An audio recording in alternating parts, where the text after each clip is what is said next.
Halo semua, perkenalkan nama saya Ayu Tisna dari kelas 4C, jurusan akuntansi, program studi akuntansi sektor publik. Nah, di video kali ini saya akan membahas sedikit materi tentang sistem informasi akuntansi. Bagaimana sistem informasi akuntansi dapat menambah nilai bagi sebuah perusahaan, manfaat, kemudian definisi, karakteristik, tujuan, fungsi, dan lain sebagainya. Nah, yang pertama kita akan masuk ke dalam definisi sistem informasi akuntansi. Nah, dari definisi sistem informasi akuntansi, apa sih itu sistem sendiri? Sistem merupakan serangkaian dua atau lebih komponen yang berkaitan yang digunakan untuk mencapai suatu tujuan. Kemudian, apa sih sistem informasi akuntansi itu? Sistem informasi akuntansi merupakan kumpulan sumber daya yang terdiri dari manusia dan peralatan yang digunakan untuk mengubah sebuah data keuangan dan data lainnya ke dalam informasi. Terus kemudian informasi tersebut digunakan sebagai apa sih? Informasi tersebut digunakan untuk para manajer dan lain sebagainya untuk mengambil sebuah keputusan. Nah, sistem informasi akuntansi sendiri memiliki beberapa komponen. Yang pertama, orang-orang yang mengoperasikan sistem tersebut dan melaksanakan berbagai fungsi. Yang kedua, prosedur-prosedur baik manual maupun yang terotomatisasi yang dilibatkan dalam mengumpulkan, memproses, dan menyimpan tentang sebuah data. Yang ketiga, data tentang proses-proses bisnis organisasi. Yang keempat, software apa sih yang kita gunakan? Dan yang kelima, infrastruktur teknologi, termasuk komputer, peralatan pendukung, dan peralatan untuk komunikasi jaringan. Nah, berikut ada beberapa fungsi sistem informasi akuntansi. Sistem informasi akuntansi itu memiliki 3 fungsi. Yang pertama, itu untuk mengumpulkan data dan menyimpan data tentang aktivitas-aktivitas dan transaksi-transaksi yang dilaksanakan oleh organisasi. Yang kedua, untuk mengubah data menjadi informasi yang berguna bagi pihak manajemen untuk membuat keputusan dalam aktivitas perencanaan, pelaksanaan, dan juga pengawasan. Dan yang ketiga, yaitu untuk menyediakan pengendalian yang memadai untuk menjaga harta organisasi tersebut. Ada juga manfaat dari sistem informasi akuntansi. Nah, manfaat dari sistem informasi akuntansi ini dibagi menjadi 4 bagian. Yang pertama, itu untuk mengamankan harta atau kekayaan perusahaan. Yang kedua, untuk menghasilkan beragam informasi untuk mengambil keputusan. Beragam informasi itu maksudnya informasi yang kita butuhkan, kita ambil dari berbagai sumber, kemudian kita saring, dan informasi tersebut menjadi sebuah informasi yang akurat dan tepat untuk para manajer mengambil sebuah keputusan. Yang ketiga, menghasilkan informasi untuk penyusunan evaluasi dan evaluasi anggaran perusahaan.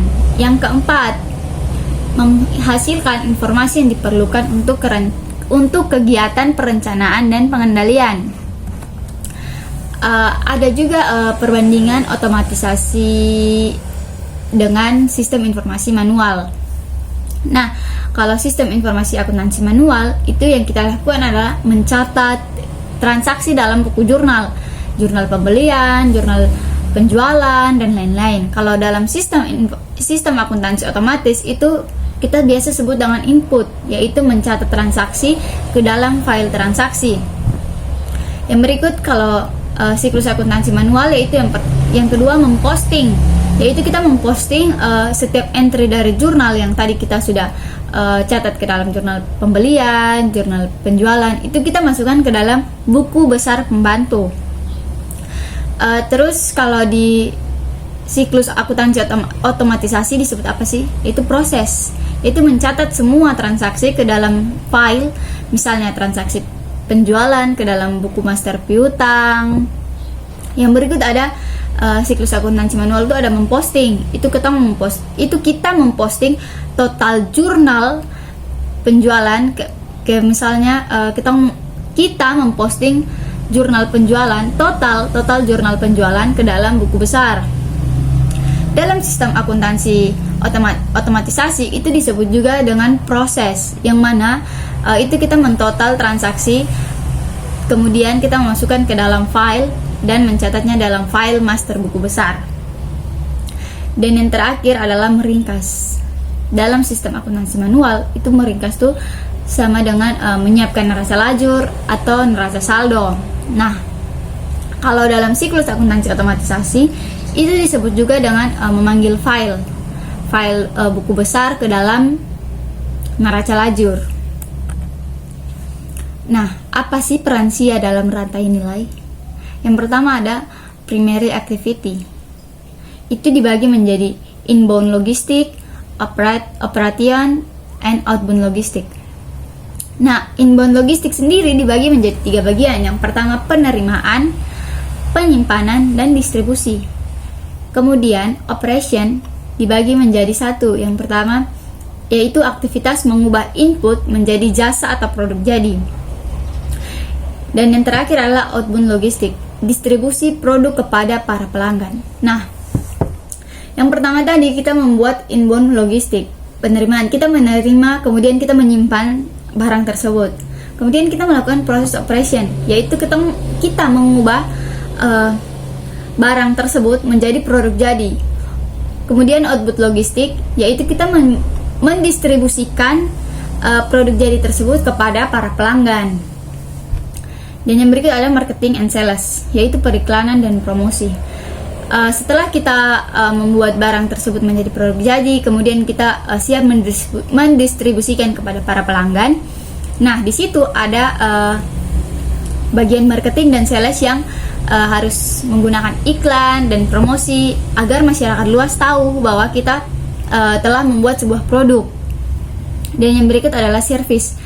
Service itu layanan purna jual atau pelayanan perbaikan dan perawatan. Kemudian peran SIA juga dalam rantai nilai, tetapi dalam supporting activity. Yang pertama dibagi menjadi 4. Yang pertama, infrastruktur perusahaan. Itu terdiri dari akuntansi, keuangan, hukum, dan administrasi. Yang kedua, sumber daya manusia. Nah, dalam sumber daya manusia itu terdiri dari perekrutan, kemudian pengontrakan anggota staf karyawan, kemudian pelatihan, dan yang terakhir pemberian kompensasi. Nah, yang berikut adalah teknologi, yaitu pengembangan teknologi informasi. Dan yang terakhir adalah pembelian, yaitu pembelian sendiri dibagi menjadi beberapa bagian. Yang pertama, pembelian bahan baku, kemudian pembelian perlengkapan, dan juga pembelian mesin dan peralatan. Dan yang berikut, apa sih yang dapat membuat SIA untuk menambah nilai bagi sebuah perusahaan? Nah, dari rantai nilai tersebut menunjukkan bahwa SIA merupakan sebuah aktivitas pendukung. Jadi, SIA dapat menambah nilai bagi sebuah perusahaan dengan cara SIA memberikan informasi yang tepat dan akurat. Nah, apa sih peran penting sistem informasi akuntansi? Nah, peran sistem informasi akuntansi dibagi menjadi 3. Yang pertama, itu untuk mengumpulkan dan menyimpan data tentang aktivitas bisnis organisasi. Yang kedua, itu untuk memproses data yang kemudian menyediakan informasi yang berguna kepada para manajer untuk para manajer tersebut mengambil keputusan. Ketika informasi yang kita berikan itu tidak akurat, tidak sesuai, para manajer akan mengambil keputusan yang salah. Karena manajer mengambil keputusan sesuai dengan sistem informasi yang kita berikan. Kemudian yang ketiga itu melibatkan prosedur pengandalian internal yang memadai untuk memastikan keandalan informasi yang dihasilkan dan untuk menjaga aset-aset organisasi tersebut.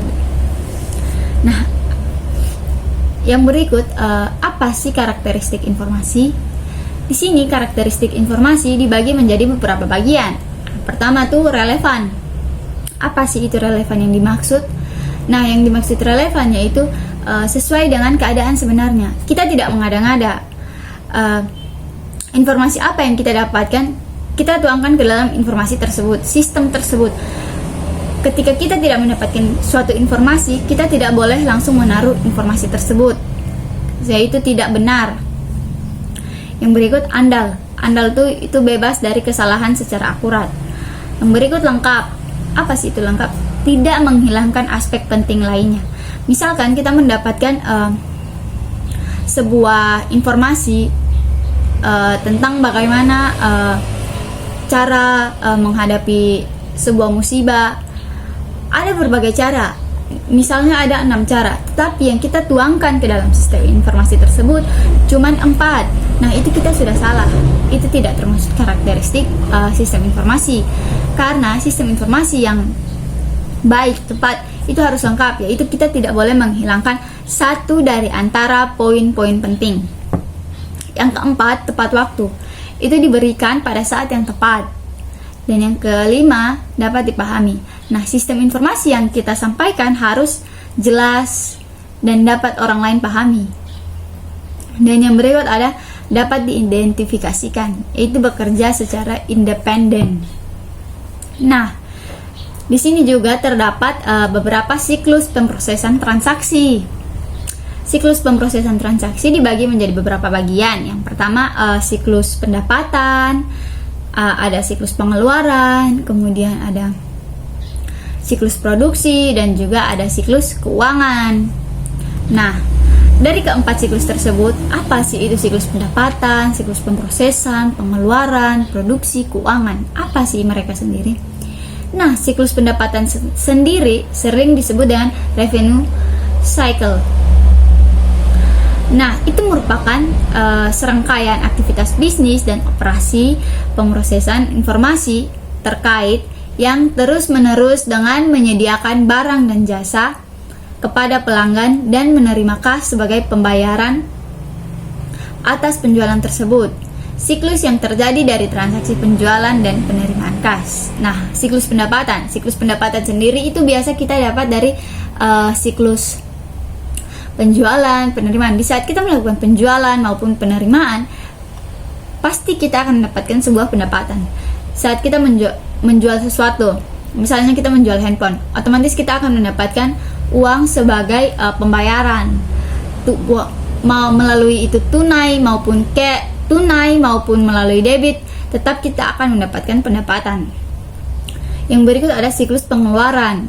Siklus pengeluaran sendiri sering diartikan sebagai serangkaian aktivitas bisnis dan operasi pemrosesan informasi terkait yang terus-menerus berhubungan dengan pembelian serta pembayaran barang dan jasa.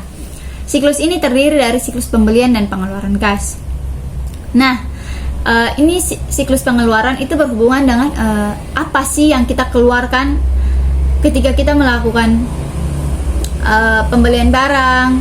Itu pasti kita akan melakukan pengeluaran kas juga.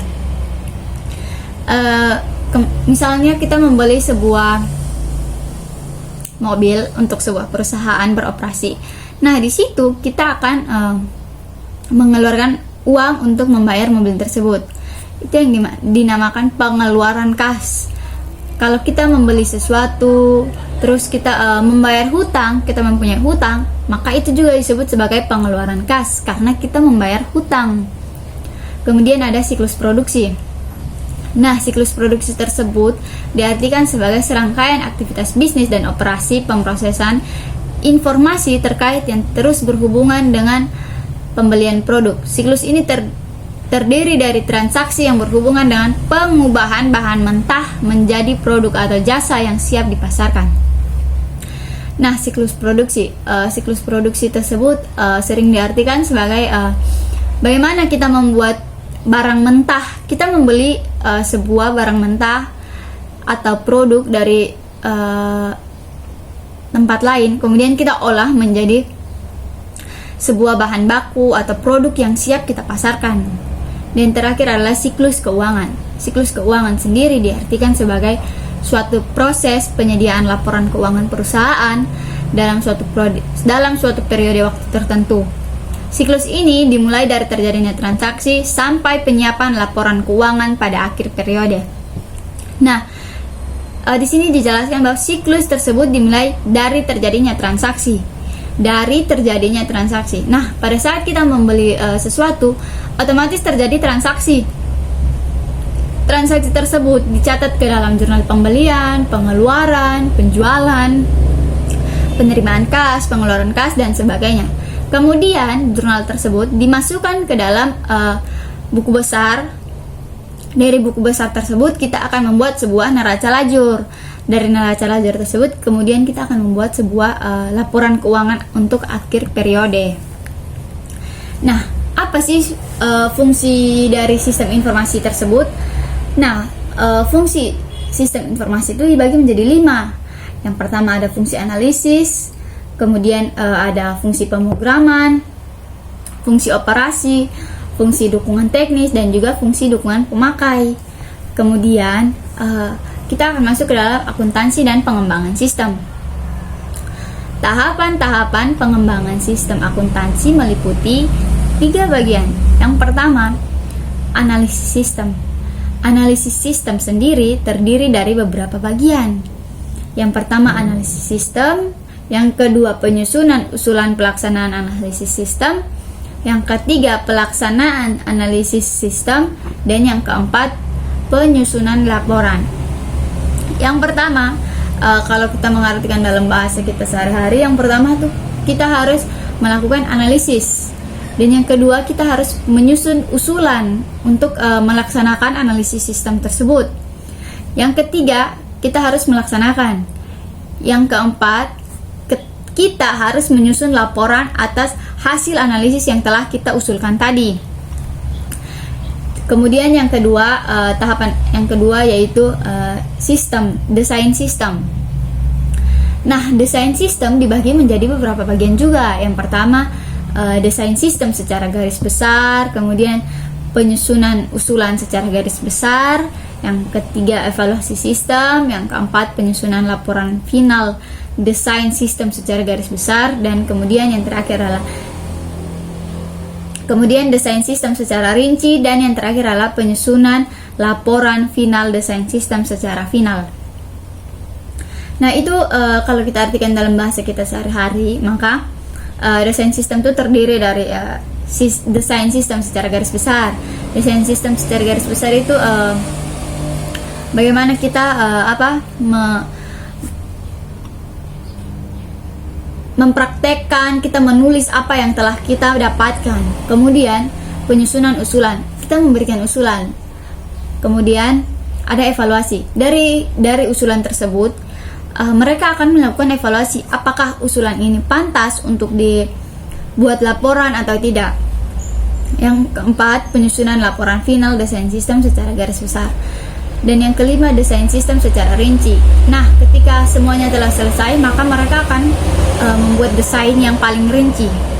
Dan yang terakhir adalah menyusun laporan yang paling rinci. Ketika semua telah selesai, mereka akan membuat sebuah laporan, di mana laporan itu yang mengandung perincian semua tentang desain sistem. Dan tahapan yang ketiga adalah implementasi sistem. Implementasi sistem sendiri terdiri dari 2 implementasi. Yang pertama, rencana implementasi dan pelaksanaan implementasi. Rencana implementasi itu di mana kita merencanakan sesuatu dan kemudian kita harus melaksanakan tersebut. Sekian dari video saya. Terima kasih, semoga kalian semua suka.